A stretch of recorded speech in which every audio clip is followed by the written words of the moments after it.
अस्सलाम वालेकुम नाज़रीन, इस वक्त हम मौजूद हैं हवेली लखा की एक नवाही बस्ती है शहरी आबादी में। आबादी मुड़े बनने वाली उसको बोला जाता है।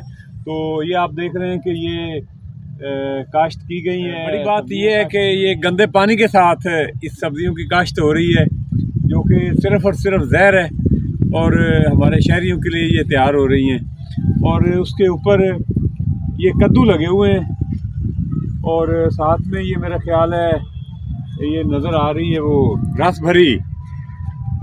तो इसके ऊपर इन्होंने ये लगाया है प्लास्टिक छापर लगाया हुआ है ताकि कोरे से इसकी बचत हो सके। पंजाब जो है वो जो सब्जियां काश्त हो रही हैं, ऐसी सब्जियां उनके ख़िलाफ़ एक्शन भी कर रही है।